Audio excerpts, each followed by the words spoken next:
Okay, so you should have a little pop-up on your screen that says recording is in session. If you just say got it, then from that point on, you'll still be in the Zoom call.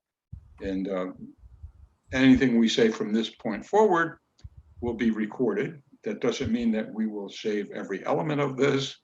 So like I said, Andrea and Bob will be able to help us edit out some of it. But so anyhow, it's my pleasure to welcome all of you here to the Senior Dems monthly membership meeting. This is back to Zoom. We gave it the old college try 2 months in a row at the park in Concord. And it was nice. We had, 20, 25 people or so. We had T-shirts that were made that had Senior Dems on it. And we had some pizza in the park kind of thing and some fellowship. It was wonderful. But we did get enough people calling and saying that they just were not comfortable with the spike in COVID, this Delta variant. And could we go back to Zoom? And so honoring that, our board met and we made a decision to go back to Zoom for at least the next several months until we get a better key on what's going on here with that Delta variant. Most of the people, if not all of them, have been vaccinated. We're waiting for that booster shot, which will give us a little bit more security, I hope. But right now, this is probably the safest way to meet in this. As I said to James earlier, this is also an opportunity to be able to record the candidates in their positions and their vision for a better community. So on the call, before we get started, what I'd like to do is have everyone introduce themselves just briefly, your name and what part of the county you live in. I'm looking at a screen, so I'm just going to call on folks as I see them around here.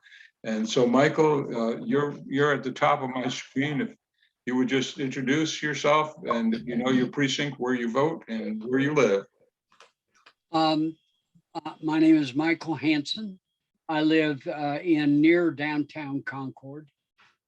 I vote at the high school, and I don't know what ward that is, but I worked there during the last election. And I'll be 80 this month, so I guess I really fit in with senior. Wow.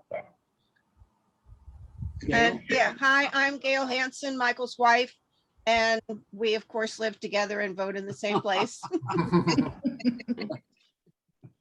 Wow. We love going to dinner with Carol and Bob Anderson. Well, welcome to the call, and hopefully we'll be able to get back to some kind of an in-person meeting in the coming months, but thank you for being here tonight.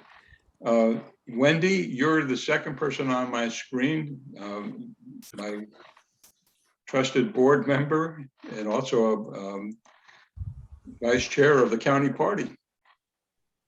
Yes, Wendy Wood, first vice chair of the party, one of Vince's officers as well, and try to be precinct chair for my precinct 1214. Not being very effective at trying to do all three of those jobs, but I keep trying. So, well, I can't speak to the precinct, but I can tell you as part of the Senior Democrats, you're doing an outstanding job, and everything I see as a part of the county party, you're doing an outstanding job. You were, I think, single-handedly responsible for pulling together the candidate forums for the local candidates last week and the week before that. So I don't think that's ever been done this early in the election cycle, Wendy. So congratulations and thank you for everything you're doing and for getting the word out here. Thank you. Next David. time I'll start earlier. Thank you. David Millar.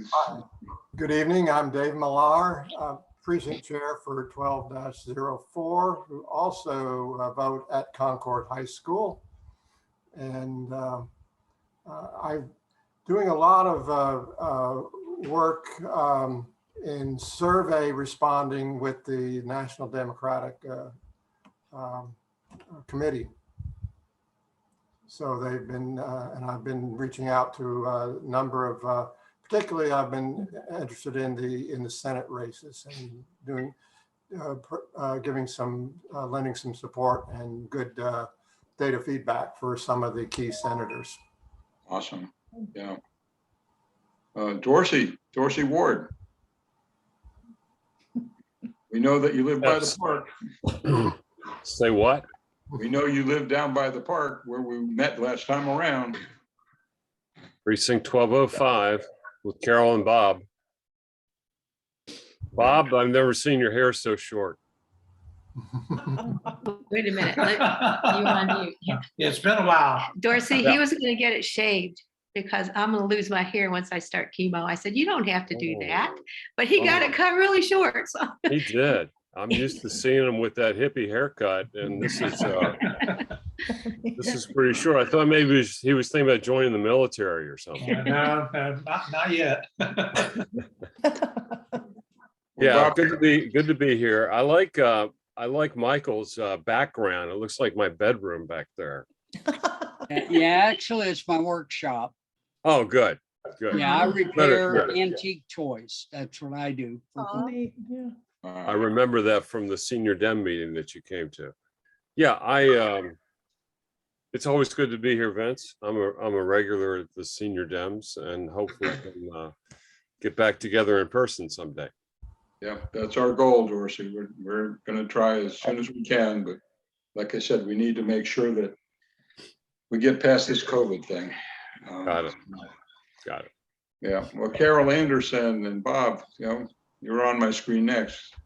All right, well, I'm Carol Anderson and I am the vice chair for 1205. And Dorsey's doing a really good job keeping us organized and getting us all lined up with our neighborhoods.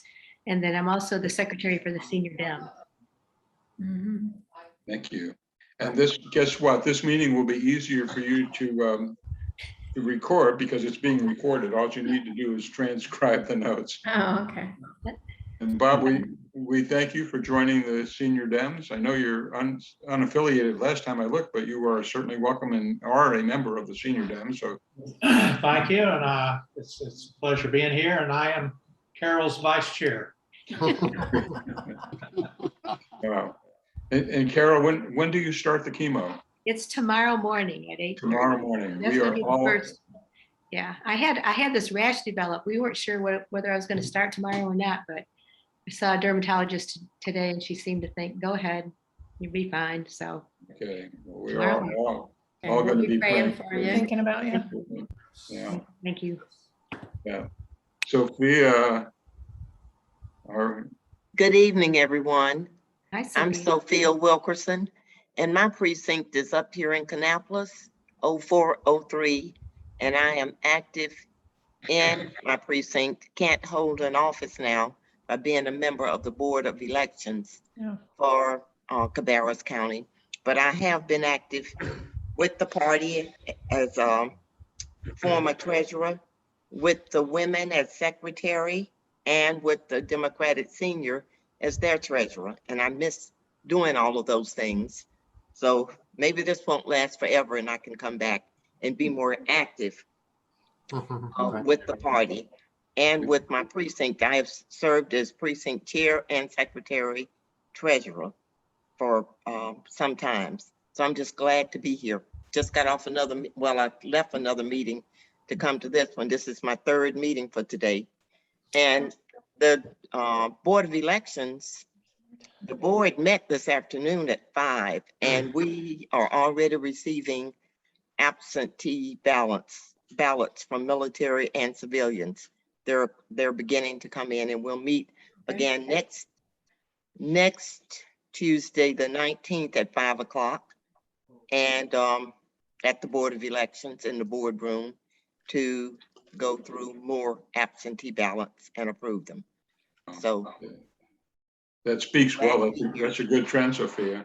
And not to put you on the spot, but for all of you on the call who are getting, I think almost everyone on this call is getting the Senior Democrats newsletter. And every month we feature a different senior dem. This past month we featured someone who's a dear friend of Maureen, who's in her line dancing world. right? And the month before that, Carol was featured. So anyhow, Sophia has agreed to be our featured guest on the next newsletter in November. So we'll get to hear more about your political involvement, but we'd also like to know more about your personal involvement in life, Sophia. So I hope we can get together in an interview format in the next week or so. We can get that all put together. Okay, thank you. And also I'm in attendance, and I was in attendance at our Zoom City Council meeting last night. And that's where I met Jayne Williams, and she's with us. And I'm so glad she's here with us tonight. So I'm in and out of a lot of meetings and I've attended some of the school board meetings in the city of Kannapolis. So I'm in a lot of meetings, and I think Zoom helps, but the board, school board, the last meeting I went to, it was in person. So there's a lot of meetings and a lot of ways we can all be active and productive citizens in our community. And just before this meeting, I received a call from a lady that just moved out of Cabarrus County into Rowan County. And I believe those people that live in Kannapolis and they vote in Rowan, they got to go to the Board of Elections. Up there, they won't have an option to going to different precincts to vote. Okay, that's good to know. Yeah. Yeah, thank you. Keshia Sandidge, Keshia just joined our call. We don't see your video yet, Keshia, and you're muted, but what we're doing is just going around the table here and introducing each other. And since we just talked about school board, if you have a second to let us know about your journey. Keshia, can you hear us, and are you able to? I can hear you. I am driving. We have training this week in Asheville Law Conference. So my name is Keshia Sandidge. I was recently elected in 2020 to Cabarrus County Board of Education. I'm not sure what all you wanted us to say, Vincent, but that's pretty much sums me up right now, other than me driving.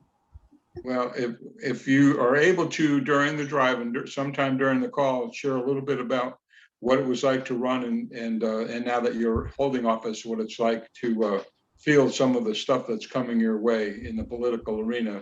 We'll come back to that and hopefully learn from everything that you've learned in the process. Thank you. Sure, So, I can speak to that some now if you want me to, or I can wait later. It's just up to you. Just let me know. Well, if it's safe for you to do it now, sure. Sure. So I guess I'll start. Whoop. Sorry, if my phone beat. I was going to say, I guess I'll start with the actual campaigning part of it, and just, go on and do what it feels like now being on the board. So the campaign part was very, and I want to be just transparent. It was very tiring. It was somewhat stressful, but it was rewarding at the end of the day because our campaign won. It was very hard to understand some of the things that you need to put in place. I had to change kind of a little bit how I was. I'm a very public person, so I had to kind of tone that down a little bit. One of the first things that was told to me prior to deciding to run was to determine what my strengths and my weaknesses were, and that was very, very important on the campaign trail. So anybody interested in running for office, that would be the first thing that I would suggest you do, other than talking with your family and the folks that support you, and make sure that they're okay and, they're able to support you during this process. I would say identify, who you are, what your strengths and your weaknesses are, and, kind of run off of that. Being on the Board of Education now, it's kind of some of the same feelings, you guys. Sometimes it can be a little stressful, people can be mean sometimes, but at the end of the day, I know why I signed up. It's important to me for children to have a voice, all children to have a voice, and for, me to be a voice for our staff as well. I don't know if you guys can still see me, but one of the things that I have struggled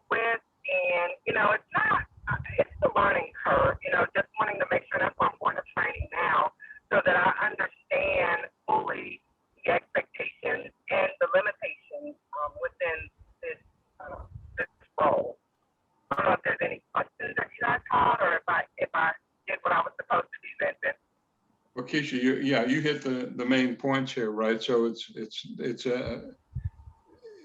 an arena, right?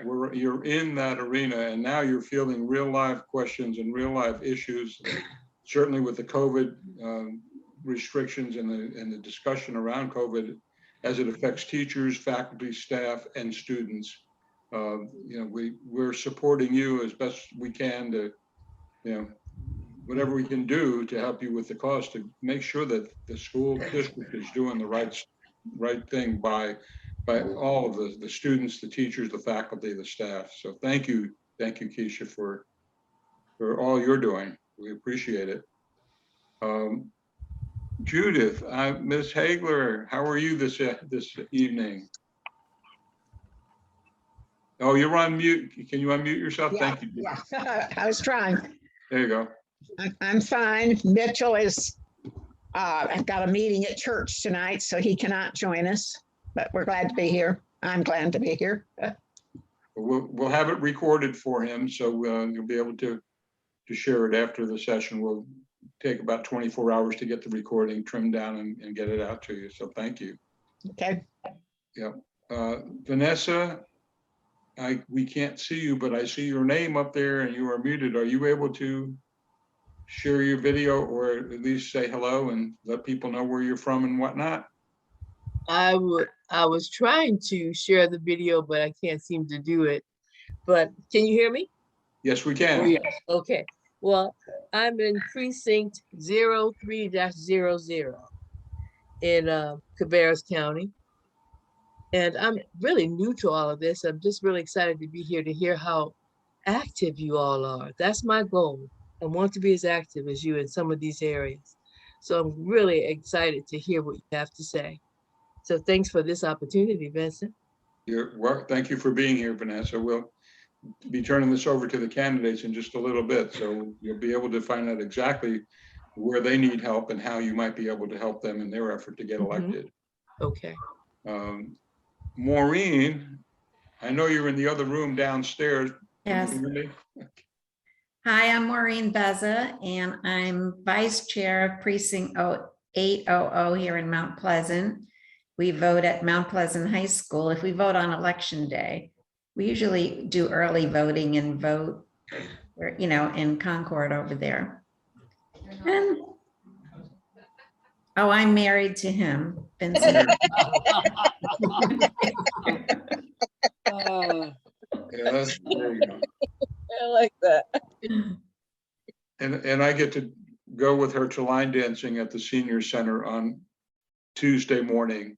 Yeah, but he doesn't dance. No, but I do walk the path. There's a nice path behind the senior center. If you've not done it, it's great. They have benches every so often, so you can take a break and then come back somewhat alive. So well, thank you, Maureen. Okay, I think if we have everyone, I think on the call, we have candidates from Kannapolis.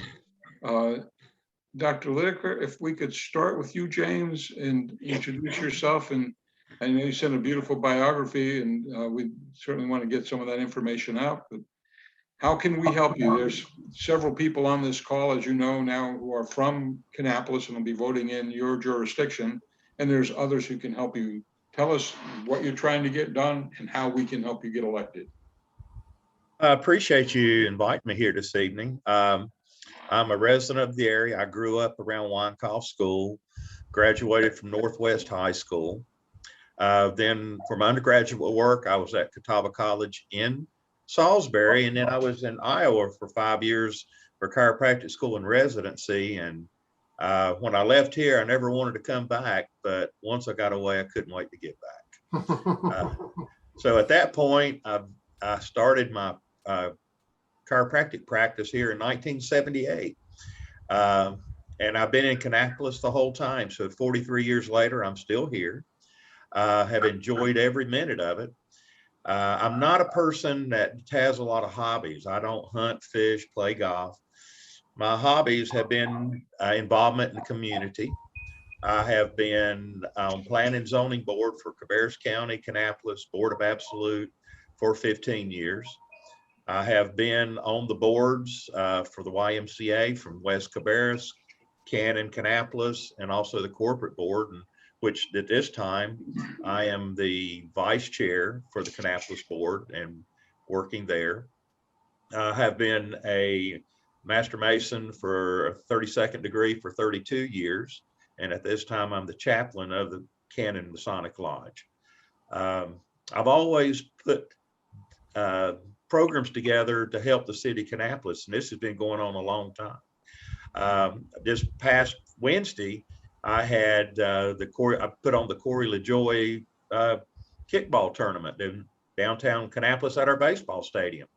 We had 17 NASCAR teams here competing for the trophy there. We had 2 concerts. At the end of the day, we raised over $100,000 for the YMCA in Kannapolis that will go toward what I'm negotiating with the city to be our community center. In that also, for the last 9 years, I've had the Breakfast with Santa that we raise scholarships for the YMCA. And this goes to people that are in financial need, our veterans. If you're a veteran, you get a discount. If you're a disabled veteran, your disability equals your discount up to 70%. If you're an active duty, you and your family get use of the YMCA anywhere in the world. And I've been doing that for 9 years. And last year we raised $94,000. So I think, just by my actions, I have shown that I have put a lot of effort, a lot of time into the city of Kannapolis and the local people here. And I want to take it up to the next level so I can take what I've already been doing to a bigger and larger effect for our area. In that tune, I've really enjoyed it. I think my negotiating skills are pretty good. I'm married. I work with my wife in my practice. She's an esthetician, does all the facial stuff, like on TV, our pimple popper. I have 4 daughters and 4 granddaughters. So I think with that in mind, nobody can deny that I'm not a good negotiator and can make things work one way or the other. I'm a good listener in that tune also. But that's the basic for me, and we can get into more questions. My whole goal in running basically is I want affordable housing. I've been working on that for 15 years. And right now I want to make sure that our jobs equal the housing, that people that are coming in for jobs can afford the housing. And that's been a toughie out there, especially on the planning and zoning and the people coming in. I want to make sure that our seniors are well taken care of. And I'm part of a program in our Masonic Lodge in which if somebody's in need, you have to walk a small line there to get help. But there are several banks in the area that we put them with. And 90% of them that have troubles are just budget problems. So we help, we do a lot with the seniors on that, and it's just working out budgets and keeping it very HIPAA compliant and very private.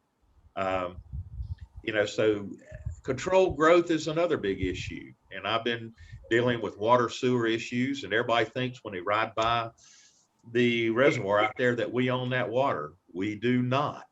We're only allotted so much a day. And the reality is our allotment's running short. So we're back with the Yadkin River Water Authority negotiating for water rights, increasing it, and also have got 2 plants that we're talking about going under construction to help with the sewer with our controlled growth. So a lot of that is my goals to kind of keep our growth controlled in the area and keep it for the people here. Well, thank you, James. We're going to be going into a Q&A in just a little bit.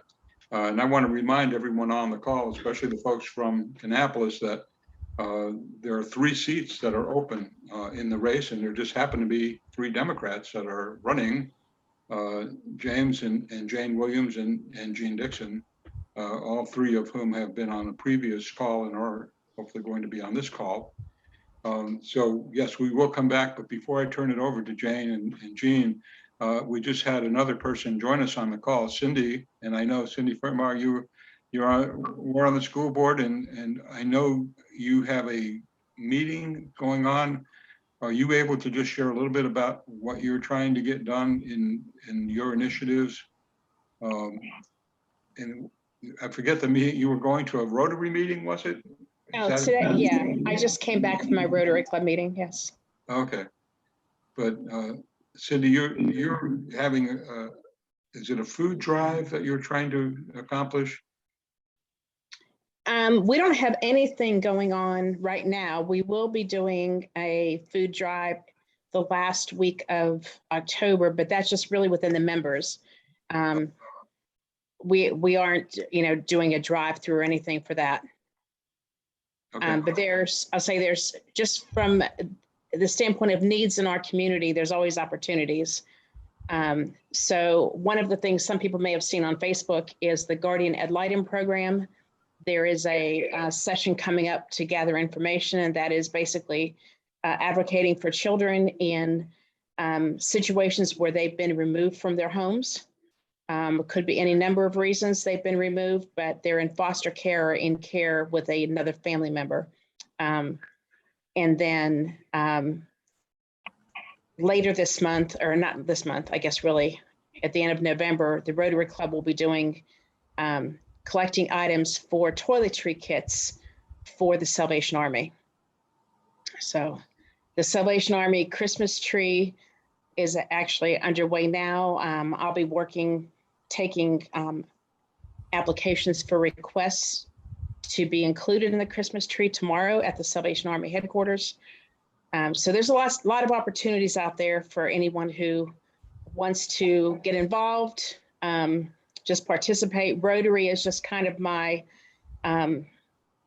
means to the end right now as far as organizing. I'm the service project coordinator for my club. So thank you, Cindy. And what we could do for this with the Senior Dems is if you can send us a blurb for the November issue, we can get some information out to all of the seniors about what you're doing, what Rotary is doing. I mean, we sorely miss you on the school board, and all of the years that you put in there and all the good work that you did there. So, and I miss being there.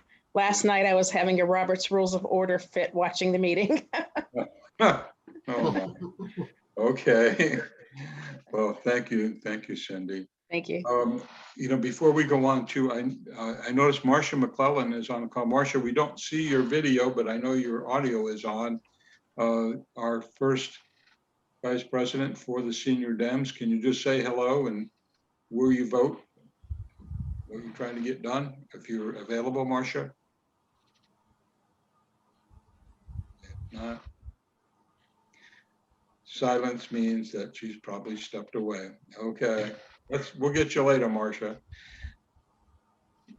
Jayne, you are running for Kannapolis City Council. You are one of 3 Democrats that are running. Tell us a little bit about yourself, why you're running, what you hope to accomplish.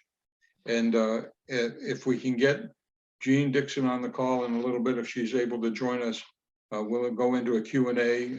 If she's not, we'll do a Q&A for yourself and for Jayne. So tell us about yourself, Jayne. How did you get into this race? What made you do it? Well, I was born in Paterson, New Jersey. The oldest daughter of 10 children. Moved here 20 years ago, well, 21 years ago. I'm also the mother of 5 children, 4 boys and a girl. 2 children already of age, so they stayed in New Jersey. I raised 3 children here in the school system. I volunteered for Girl Scout. I volunteered for hospice camp for children who have lost loved ones. I've volunteered at our church camp.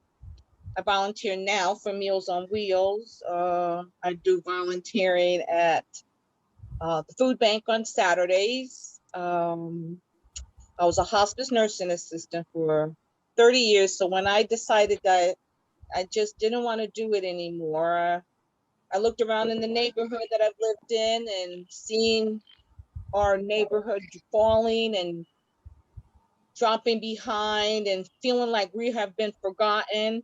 So I did my research and seeing that we need affordable housing. That's a really big concern. I've noticed that our children don't have a Boys and Girls Club here in Kannapolis. They have to go all the way to Concord, and parents are working 15, 16 hours a day and barely making ends meet. Our schools are still Title I schools. We need to bring our schools up to state code. Our teachers need better pay. Also, our seniors like to dance. They like to play bingo. And it usually takes me a while when I do my Meals on Wheels, longer than most people will do it, because I sit and I talk with them. They're alone. They're afraid. Their taxes have gone so high. Our taxes are just as high as the taxes in Charlotte, and we have the money. The money is there, and they have nowhere to go, and they have no senior citizen center here for them to go in Kannapolis. And some of them, they can't drive that far, and they're afraid and alone. And I work with people all of my life, raised 7 brothers and sisters, and I'm a people person, and I needed to get into higher power so I can do better things for them, help them live an outstanding life. We cannot forget our children. Our children are our future. They're everything. And our seniors have fought many, many battles for us to be where we are right here, right now. And nobody wants to be alone, and we can't forget them. And my goal is to get into office, get Jayne into office, get James into office, get the Democrats in there so we have a chance. We need the people to come out to the council meeting, voice their opinion so they will be heard. Because if we can get at least 3 Democrats in there, we have a fighting chance to make our town better, to make the people who live here in Kannapolis better. If you've seen those new apartments up there, those lofts, as we call them in New York, studio apartments, those things average $1,000 a month. Our people, our citizens who worked at the mill average maybe $835 a month. If that, there's no way we can afford that. I know things have to get better and things have to be built, but when taking permits, there's been little to no consideration for low housing. There are people homeless that are no fault to their own because they can't afford the homes anymore. And I want to get in there with Jayne's help and with James' help and with all of you helping us get in there. We can make Kannapolis a better place. We can do this if we all work together. That's all we need to do. And that's what I want to do. Make our home a better place for everybody. We're all on the same page here, Jayne, and we're going to open this up to questions in just a little bit, and especially from everyone, but especially from the folks who actually live in Kannapolis. I see that Mike and Mally Plowman have just joined us. For those of you who get the newsletter, Mally was our featured guest in the last newsletter. Thank you, Mally, for sharing your story with us. You're on mute, so if you're trying to say hello, you have to unmute yourself. You see the unmute button?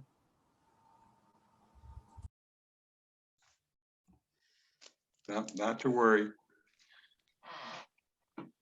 This technology is still a challenge.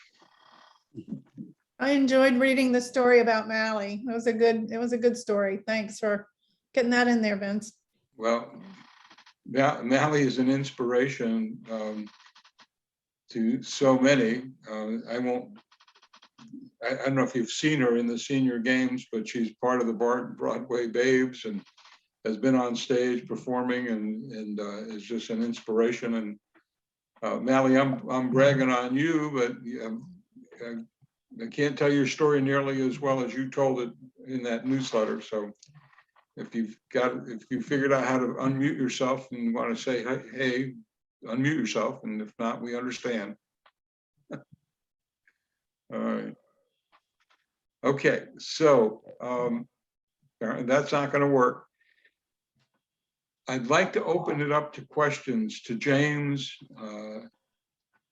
to Jayne about what's important to you guys and ladies in Kannapolis and in Cabarrus County in general? You both talked about housing, I think, several times.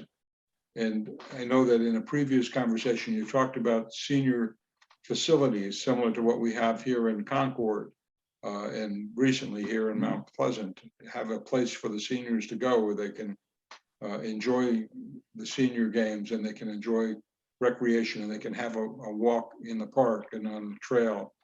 But I guess if there are there any questions before I get started? Because I had a couple of questions, but are there any questions from our membership out there? Sophia, you live out in Kannapolis. Or any questions that you have and specifically for your candidates?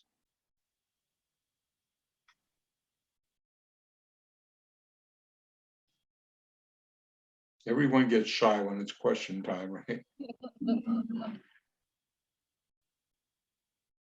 I don't know. Well, then I'll ask the first question, and Jayne or both of you can try to answer it. What is your vision for Kannapolis? I know there's a lot of building going on. There's all kinds of modern looking facilities, and they're tearing up the sidewalks and tearing down buildings, but in the process, I'm sure they're displacing a lot of folks. And is Kannapolis going to be the next gentrified community, or what's your vision for the town? Where do you see the people living, and where do you see the housing going? If I could ask that broad question, either one or both of you could kind of take a shot at that. Jayne, you can go ahead and go first. Well, I understand we do have to build our city up. We do need money coming in. That is true. We do need to make changes, but we also need to look out for the low to income housing, people who can't afford the fancy houses. Maybe we can still build these fancy homes and make everything beautiful if we can have people who can afford them to live in them. Because at this point, the people who live in Kannapolis are being pushed out of Kannapolis because they can't afford it. And people who are coming from out of state, it's okay to come out of state, but it looks like everyone from out of state, different countries, different places are coming here, and it's no longer the people's town anymore. Doesn't look like it belongs to the people who were born and raised here. I mean, I know I wasn't born here, but I've been here 21 years, and I know my mom was born and raised here, but I see the changes and I see different people, different faces, and it's okay. But how come we can't make it for the people that live here also? Why can't we come into our small little areas and our small little neighborhoods and make them better, build up our streets better, make sidewalks for our streets? Why does it just have to be the main streets downtown for only sightseers to see? We have plenty of sights to see everywhere. We want our homes to be nice. We want our places to be nice. And I picture a beautiful Kannapolis, not just downtown, but for all of us. We are all living here, and we need to join together and make it beautiful for everyone, not just the main downtown. So at this point, I just see them building up downtown and forgetting everybody else. And that's what the people that I speak to, they feel like they have been forgotten, pushed to the side because our neighborhoods aren't beautiful like the ones downtown. And people are feeling like that. They're feeling lost and neglected. And these are people who were born and raised here and feel like they don't even belong here anymore. So I see a better future, but not just for downtown Kannapolis, but for all of us, for everybody. And we can do this. We just all need to join together. And I guess that's how I answer the question. Thank you, Jayne. James, what are your thoughts about housing and the development, not just of the downtown area, but Kannapolis in general, in a broader sense? Well, in planning and zoning, that is happening now. We'll have a meeting the third Tuesday this month, and part of that has already been implemented in a very big way. What we're doing is trying to find developments to put near the jobs that match the jobs by salary and price of homes. There's a lot of federal grants coming in for affordable housing, and that's a tricky question. You know, the affordable housing right now, by government standards, is saying $260,000 home. And for here, that's quite a reach for most people to think about it. So what we're doing is looking for subsidized programs to help people get into the homes and to be able to afford and do that. The growth of the area is my biggest concern, keeping what I would call controlled growth. There is a huge development coming in. That's a $21 million expansion for not just downtown, but for the exercise for just right on the outside of downtown Kannapolis. That's coming into play. And just to kind of give you some heads up, the Belt Corporation has spent $7 million on property in which they're bringing in research and development for 30 of the Olympic teams that'll be training and doing research here. Now, part of this money kind of helps twofold. Number one, because I argued, you know, why do we need these? Why are we having developments for $500,000 homes up to $1 million?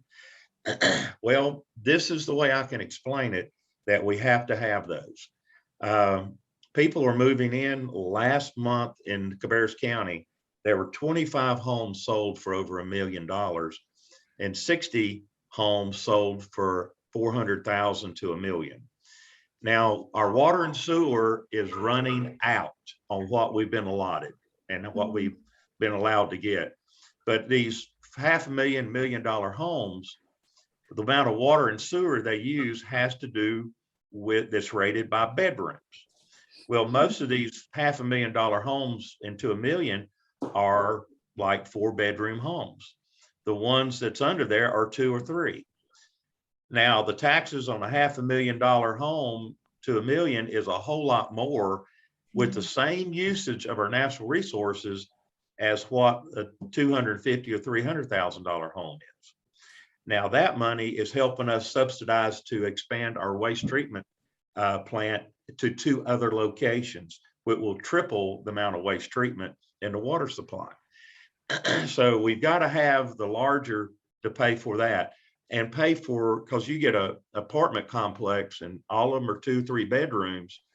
Each apartment is rated for water sewer usage, just like that $500,000 home for 3 bedrooms.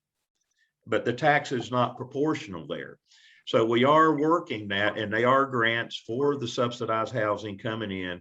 A lot of it along South Main Street, going from Dale Earnhardt all the way to Rogers Lake Road, and also going out through Lane Street to 85. So a lot of that is into play. And there's a lot into play for what you would call just 1-bedroom efficiencies for the people that'll be coming and going. It's here and it's happening now. And that's the whole problem that I want to get on the city council, because nobody on there has any experience in planning and zoning. You know, it's nice to see, hey, we got all these tax dollars coming in, but that's not the balance. You need to put housing developments beside where these jobs are, so the people have a smaller footprint and it's cheaper for them to go there and go to work. Now, a person that has a $500,000, $1 million home, doesn't matter. They can travel to wherever they need for services. Most of them actually are working at home. But if you put these other smaller developments close to the schools, close to the jobs, it's cheaper for them per month to operate. Well, and our city council hasn't really taken a look at that. But it's a lot of growth, and it's happening now.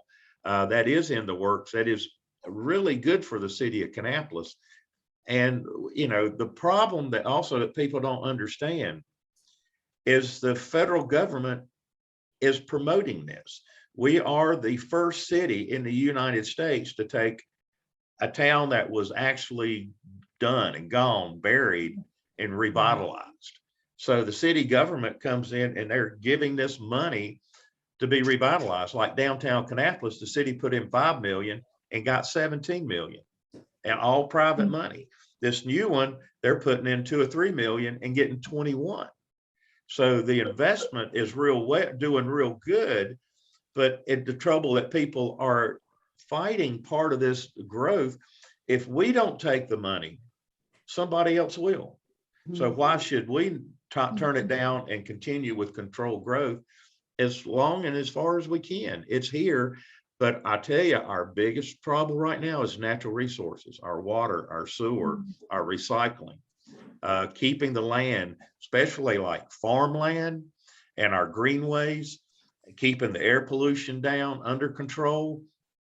And that's all our planning and zoning. That has got to be shored up to be taken care of, to keep this growth in a consistent manner, that we're not sitting here and holding a lot of property that you'll never get sold, never get used and developed. That happened here in 06 and 07 when I was there, because all of a sudden the research park had us believing we'll be having all these big salaries coming in, where in fact the research park is just another college town.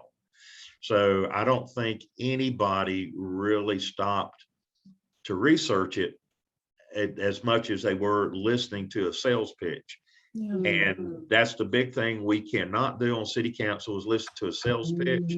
And we need more transparency. We just had an area off of Highway 3 get annexed into the city, and all the neighbors did not know it. Well, that's a double-edged sword. You got, if you, and the city and a lot of them are afraid that if you annex in an area, everybody's be mad because they didn't know about it.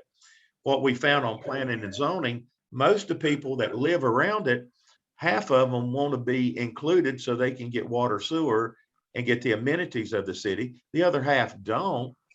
But if you at least talk to people around it, instead of having all the people around it upset, at least you got half of them. And then you got a chance to at least describe. And most people, if you give them the situation and the circumstances, they'll make a good choice. Even though they don't like it, they understand it. But nobody wants to be told what they have to do and not be given all the information. The transparency is the big problem I see in our city government right now. And that's one thing I think that we have got to do to keep the growth here controlled and keep it for all aspects of all people here. And James, I think you're hitting on an issue that's not just germane to Kannapolis, but it's countywide.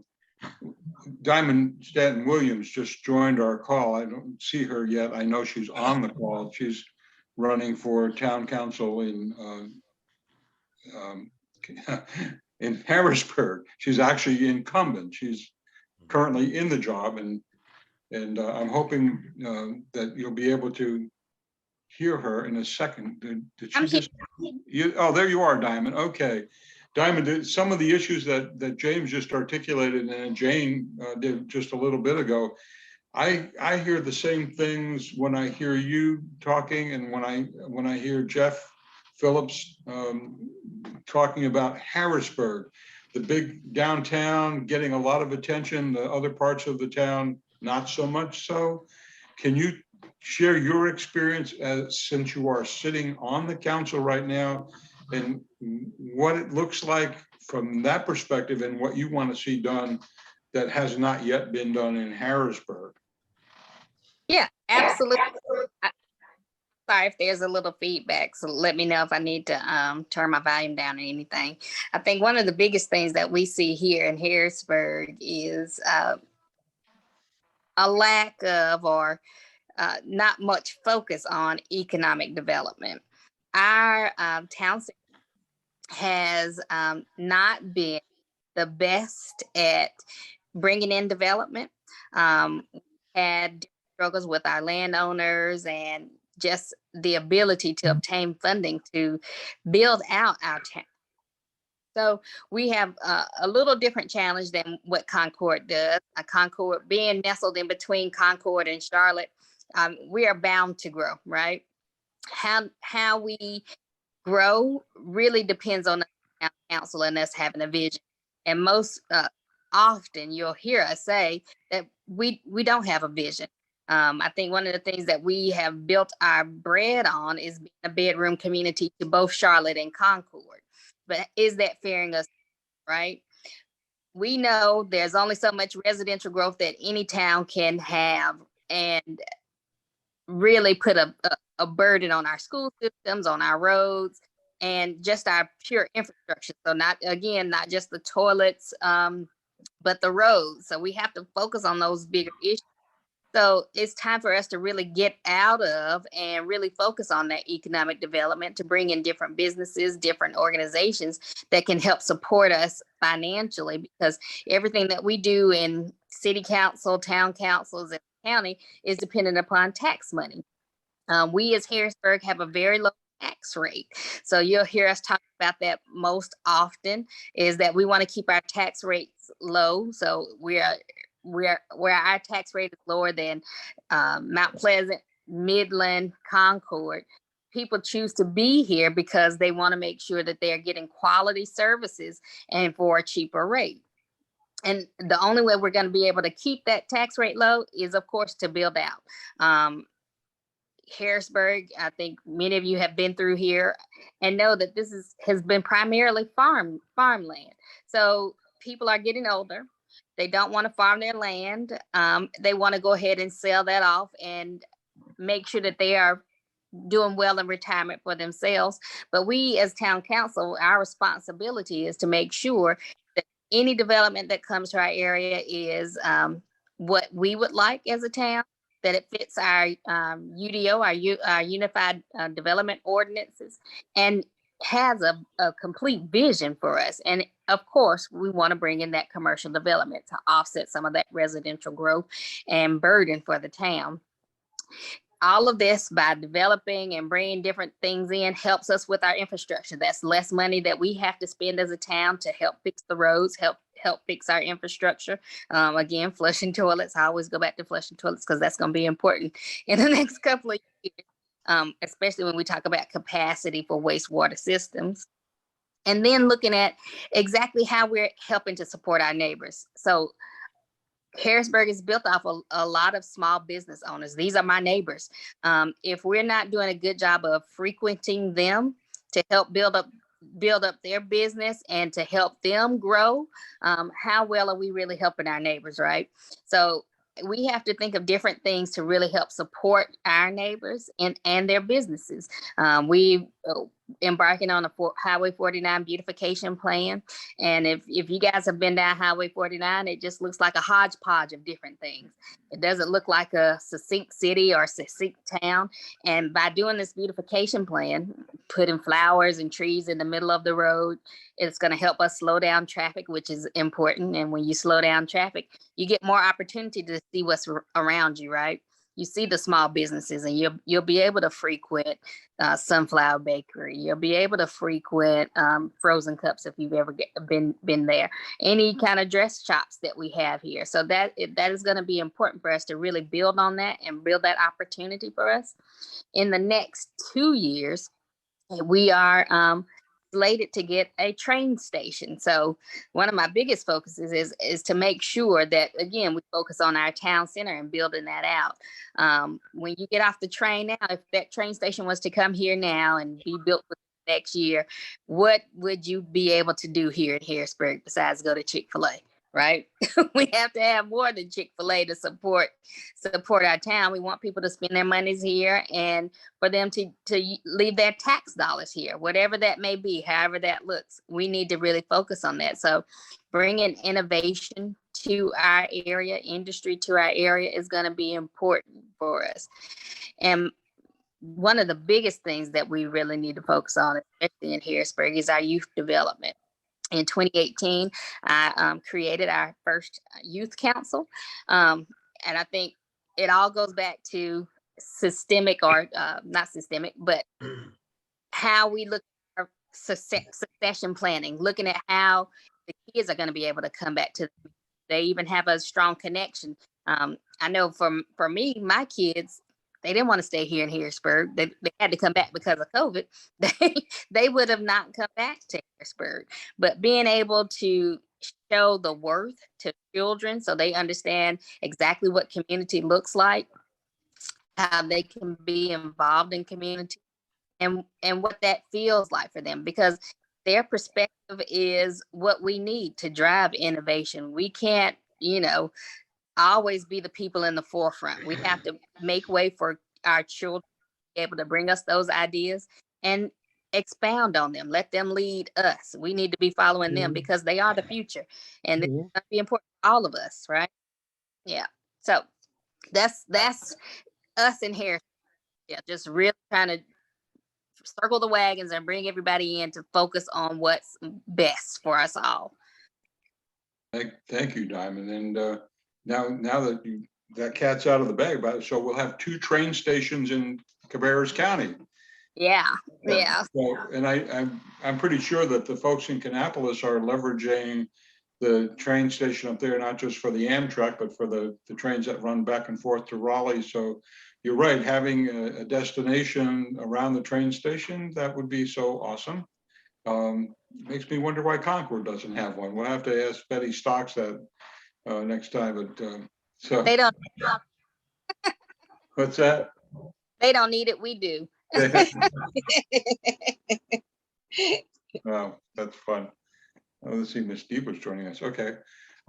So questions for our candidates, either specific to their town or in general for Cabarrus County. How do we make this a better community?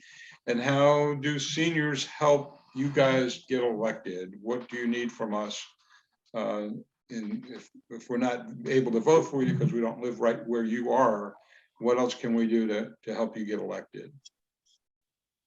I think the biggest thing for our senior Democrats is to make sure that your friends and family that live in our communities know who to vote for, which is always going to be important. If you're able to volunteer, making phone calls, putting out yard signs, knocking on doors, if you feel comfortable, we need you to do that. Always, financial support is always important. And we know we can't do all things by ourselves. We have the support of the community to do that, and financial support is always appreciated.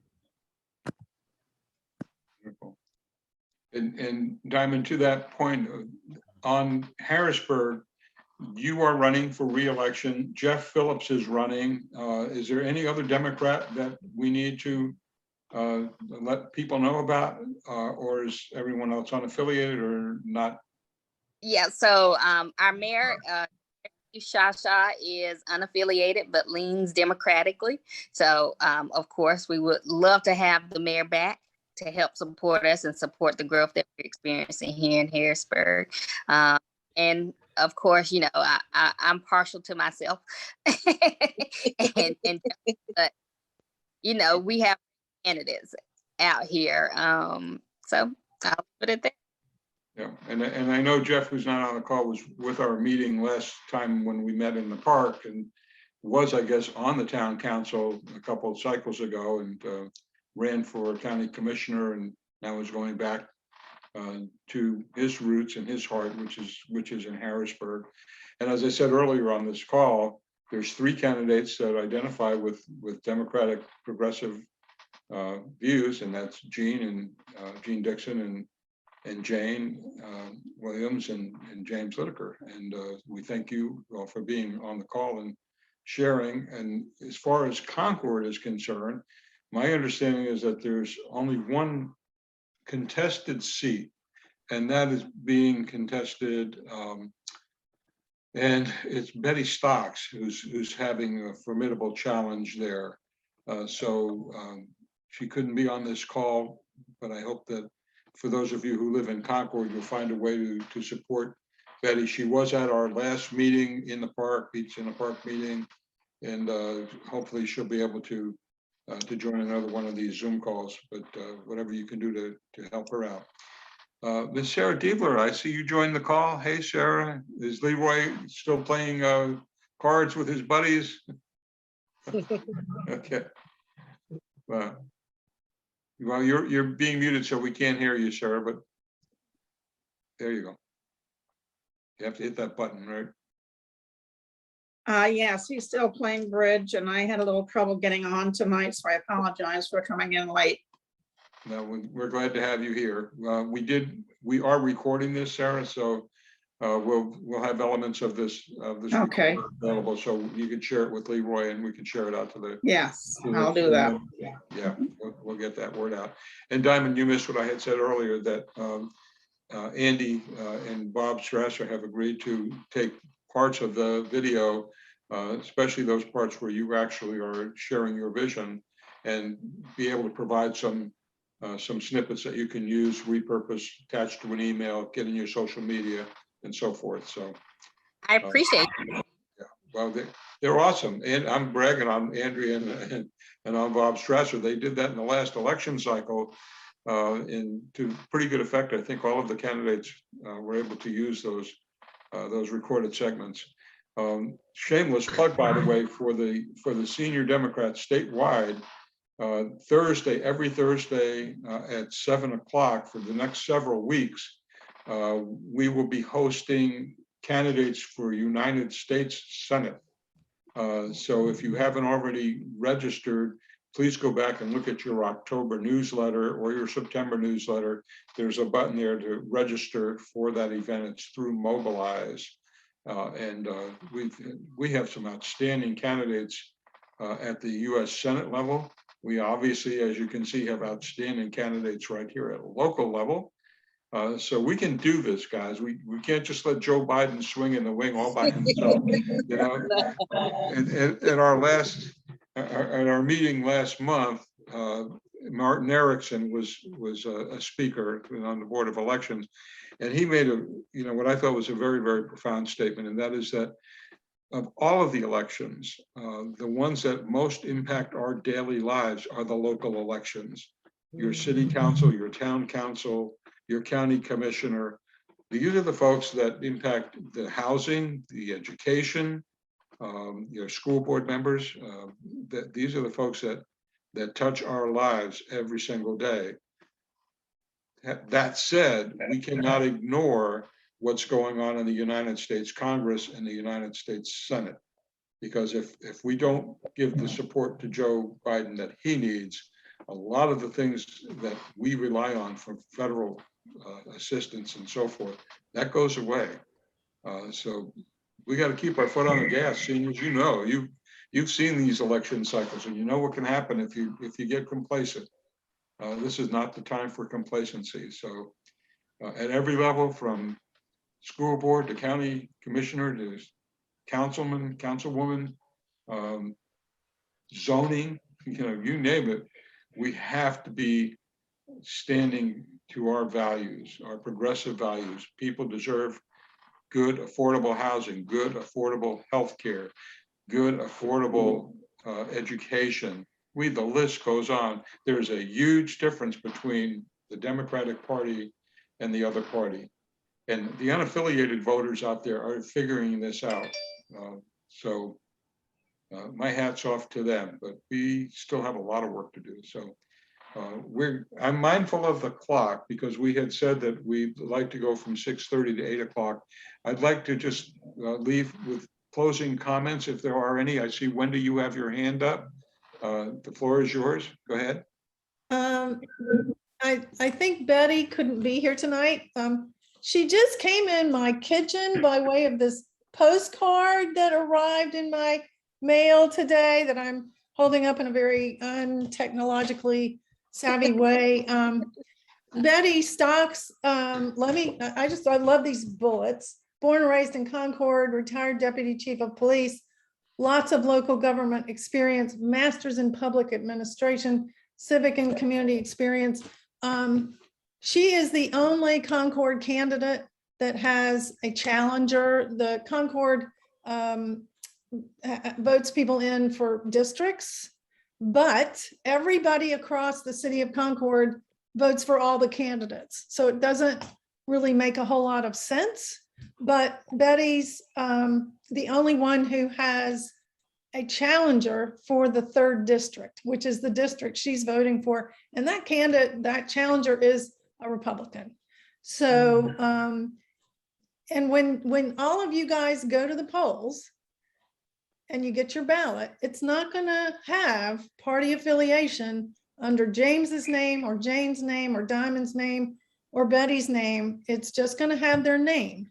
And so it is up to all of this army of senior Dems and precinct people to get the word out about our choices for these candidates. And so I really want to push for Betty Stocks right now. We had LMA Small, the one person who's a registered Democrat on the Concord City Council for years.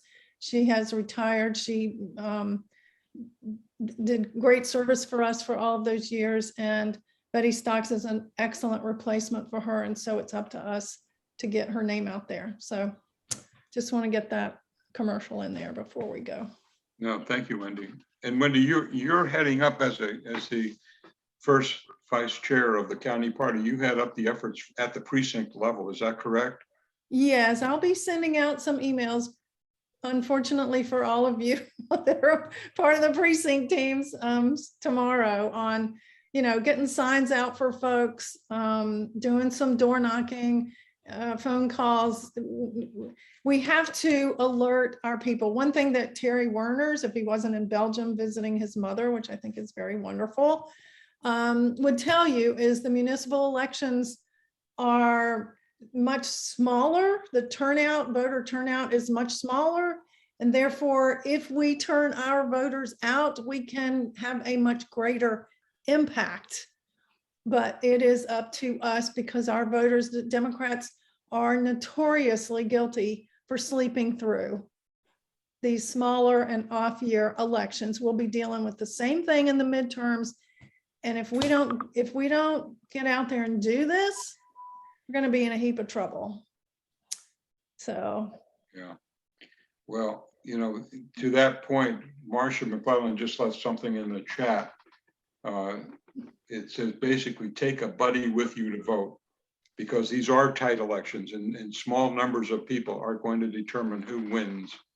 So yes, by all means vote, but also get somebody else to go with you to the poll and vote. Yeah. Jane, you have your hand raised. Yes, ma'am. Yes, I'm also, if you can let people know, whoever in Concord or in Kannapolis, my church is going to let me borrow the van, and we're calling it Souls to the Polls. So we will pick up people who are unable to get to the voting places, early voting, and taking them to vote, bringing them in if they need some help, or assisting them to there. But we will have a van starting October 15th, Friday, and we'll do it 3 days a week, Monday, Wednesday, and Fridays. And we will pick people up and take them to the voting places, either in Cabarrus County or Rowan County, either ones. Great. Wonderful. Excellent. Wonderful. Are there any other closing comments from our candidates? James, Diamond, anything else you want to share before we? All set. You take your people to vote November 2nd or on Thursday, October 14th through the 30th. Early voting starts, and you can absolutely go to the Board of Elections and get it over with. Yeah. Yeah. And that is basically, that's the one voting location for early voting, correct, Diamond? Yes, that is the only. At the Board of Elections, okay. And we did post that in the newsletter. In Cabarrus, in Rowan County, I think they have Sunday voting. Okay. In Rowan County, for those people that are in Kannapolis on the Rowan County side. Wow. Okay. So Okay. Sunday, Jane, might be a good day to take some people to the polls. Yes, we can do that. How long are they going to stay open? Did you know, Sophia? You're muted, Sophia. You're muted. Unmute. Jumping. Don't know about the Rowan County side, Jane, but I did hear somebody in a meeting I was on before I came to this one. This is my third meeting this evening, that they're gonna have, I think it was Jayne, some Sunday voting in Rowan County. Okay, well, I can just find out. If not, I can ask Bob. You should probably know. Yeah, I have to but take yeah, a on the bunch of Rowan people. County side. Uh-huh. Yeah. You can probably Yeah, go well, obviously- online and see it too. Yeah. Rowan Yeah. County Board of Elections. But I have about 8 of people that I'm going to be taking Friday on October 15th to downtown to the Board of Elections for voting. So I have a little bit of crowd for Friday already. So okay, we'll get them out there. I mean, I have the van for as long as I want. I mean, the church will let me have the van 5 days a week if I ask for it. But you know, we'll get them out there. I'm do my best. Jayne, I may contact you if I can plug some Kannapolis precinct people. If they get names, can we connect with you for transportation? Oh, sure. Just give them my phone number. Tell them I'll do it on Monday, Wednesdays, and Fridays. And yeah, sure. The more the merrier. We'll pick them up at their place of residence and drop them back off. Yeah, Okay. let's do that. Great. Perfect. I think our van can fit up to 18 people. Okay. Keshia has her hand up. What's up, Miss Keshia? I was gonna say if any of the campaign need help doing anything, I've stuffed about 300 letters and postage them and mailed them off, today. So if you guys need help with, tedious things like that, let me know. Great. Awesome. Great. Do you need my phone number, Wendy? I'll have it. I have you. Okay. Mally, were you raising your hand for a question, Mally? Yes, Mike wanted to say something, but first I want to say for the ladies in Harrisburg, diamonds are a girl's best friend, and we are for you, girl. Thank you. Can you hear me, Vincent? I can, Michael. Okay, I wanted to tell everyone that I saw some news that there's a new thing titled New North Carolina Project. It's modeled after Stacey Abrams' New Georgia Project. And Amy Steele is either the leader or one of the co-leaders of the effort. And if any of you can afford to give any amount of money to it, I urge you to do it. I think that could be a real game changer in North Carolina. I think Stacey Abrams has shown the way, and some of the old hands in Raleigh need to get out of the way or get on board. Well, Michael, this is a great segue because at our next meeting on November 9th, I believe, the second Tuesday of the month, Amy is going to be our featured speaker, and she's going to talk about that initiative. Great. So, she's got quite a challenge on her hands, and she needs our help, and we can help her. Andrea, you have your hand up. Andy, you're on mute. Go ahead. Two things. First about Amy, definitely send as much as you can. And we call her Stamy. That's her new nickname. Okay, Stamy, because she's Stacy and Amy combined. And the new North Carolina project has been written up in Bloomberg. It's making coverage everywhere. It's, oh God, we should be so proud. And she's Cabarrus County's own, so that's pretty awesome. And the other thing is, any precinct leaders here that have not gotten their new welcome cards for new members, almost every precinct in the county this year has gotten new Democrats. They are not just people that moved into the neighborhood. Some of them are people who changed party affiliation. So we have cards. Wendy has them. She has the list of the new people, and we're just hand addressing them and just a little bit of filling out information so these new voters know who to come to. It's just something I want to remind everyone about, and they can get in touch with Wendy Wendy keeps a huge bin on her porch with all these cards in it that the different precincts can pick up. And that's about it for me, and I will mute myself now. Thank you, And Andy. Yeah, we are going to reach out to you for those cards. Absolutely. Carol Anderson. Carol has her hand up. What's up, Carol? I had a quick question about the welcome cards, and I don't know whether your precinct has to be organized for you to send those cards out, or if your precinct is not organized, but you want to participate in welcoming Democrats. Is that a possibility? I think it should be, but Wendy, can you answer that? Well, a lot of the purpose of the welcome cards is to connect them with their precinct officers. We would love to send out welcome cards. Maybe, if 1205, watch out, Dorsey, if 1205 wants to adopt an unorganized precinct, then we can certainly add to your stack of welcome cards to send out, and you could invite them. It would be a great way to mentor future leaders of a new precinct if you could get them involved and say, yes, there is a strong Democratic Party in Cabarrus County. Your precinct group didn't quite make it, but if we find 5 people, we can get them organized at any time. We don't have to wait for next March. So let's talk about it. I mean, I'm open to suggestions. Sure, if my vice chair will allow me to adopt an unorganized precinct. Oh, you're really happy to hear that. I'm good with that. I love it. Would you adopt us? We're unorganized. Who's talking, Jayne? Jayne, Yes, yes. Which precinct are you in, Jayne? I think I looked you up at one point. 04-11, and we're unorganized, Yeah, so we you are need unorganized. adoption. So we need adopting. Yeah, we'll have to Sure. get you adopted in Kannapolis. Michael had his hand up, I think.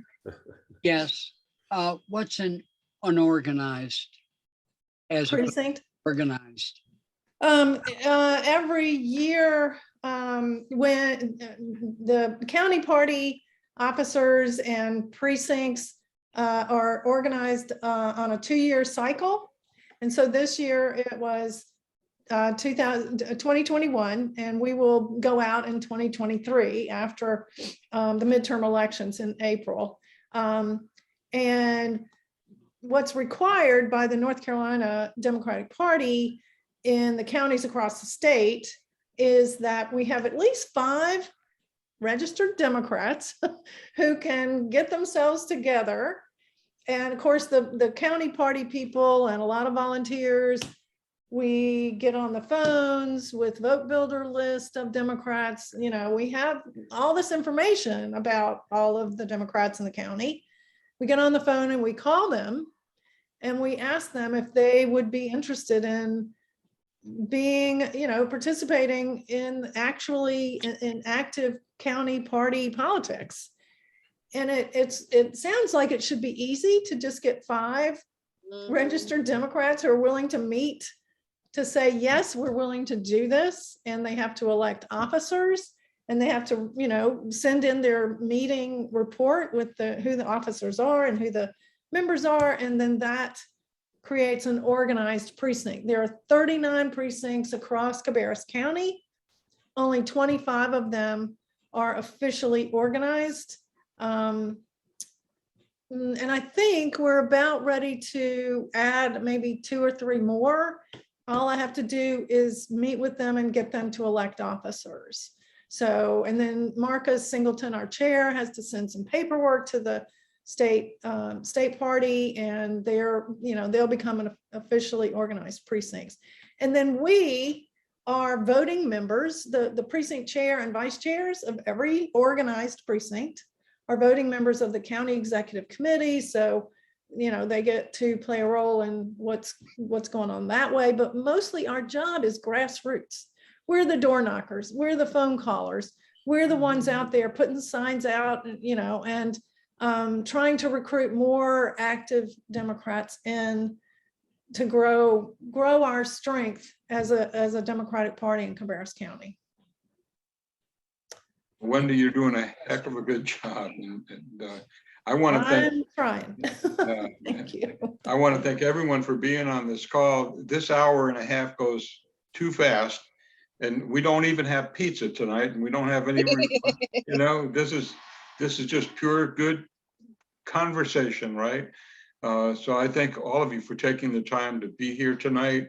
I hope you'll find 45 minutes on Thursday evening to hear the US Senate candidate, one of 8 that are running this Thursday. Again, look at the newsletter and there'll be a link. If you don't find it, just reach out to me and we'll get it to you. So I always like to run a meeting from beginning to end on time. It's coming on the hour, and I want to thank everyone for being here.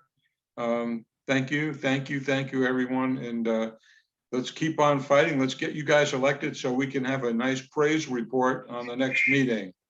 Thanks, everyone. I'll stop the recording and end the meeting. Thank Thank you. you. Thank you. Bye, everybody. Thank you. Thank you. Bye. Appreciate you having me.